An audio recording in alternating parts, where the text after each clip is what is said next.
today's is going to everybody that was at that theater in San Francisco who booed Elon Musk. Here's the audio. Ladies and gentlemen, make some noise for the richest man in the world.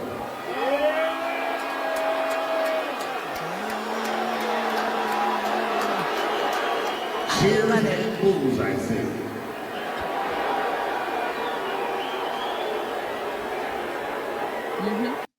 That's what it sounds like. And that's what it's supposed to sound like because he's one of the worst, okay? Then he gets on Twitter and says technically it was 90% cheers and 10% booze, but still, that's a lot of booze. Cut it out, okay? Cut it out. Now, I'm not really sure. I don't know why Dave brought him up on the stage. I'm not sure what the point of that was. And after he got off the stage, Dave said it sounds like the people who booed are the people who lost their jobs.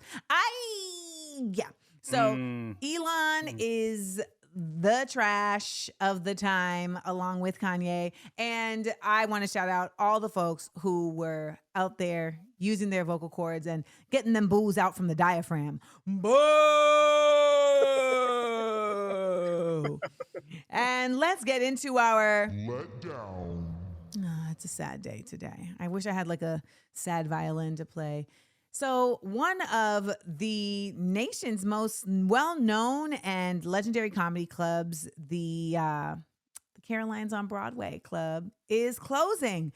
And for comedians, this is a really, really seminal place. Everybody wants to get a headline spot at Caroline's. Now, my first time headlining Caroline's, which is in Times Square in New York, was in February of 2018. And I got to tell you, I ended up selling out all my shows. I did 5 shows and I sold out all my shows. And I remember walking out after and being like, I made it.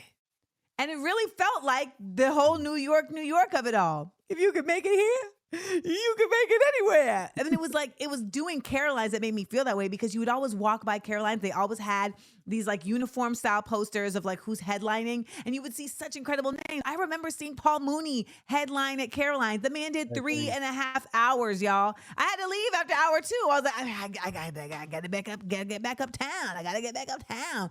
And so it really is a sad day to see Caroline's going. And the reason they're leaving is because the rent went too high. The rent went too high. The venue had a 10-year lease. The landlord felt they could get a lot more for the space. And I bet you it's going to turn into some type of Skittles mega warehouse, etc. So New Year's Eve will be the last night at Caroline's. I wish I could be there. And it's a big deal. It's a big deal. So shout out to owner Caroline Hirsch. She said, this is heart stabbing for me. I love my staff. I love my comedians. I'm on to something new. She's looking for possibly an expansion of the Caroline's brand, possibly including the New York Comedy Festival. And I did my last headlining at Caroline's February of 2020, right before the pandemic. And I sold out all them shows too. I got a question. Can you name some of the other major legendary comedians that have performed there as well? Everybody has performed at Caroline's. Everybody. Yeah. Damn. Everybody. I'm sure even Seinfeld has performed at Caroline's.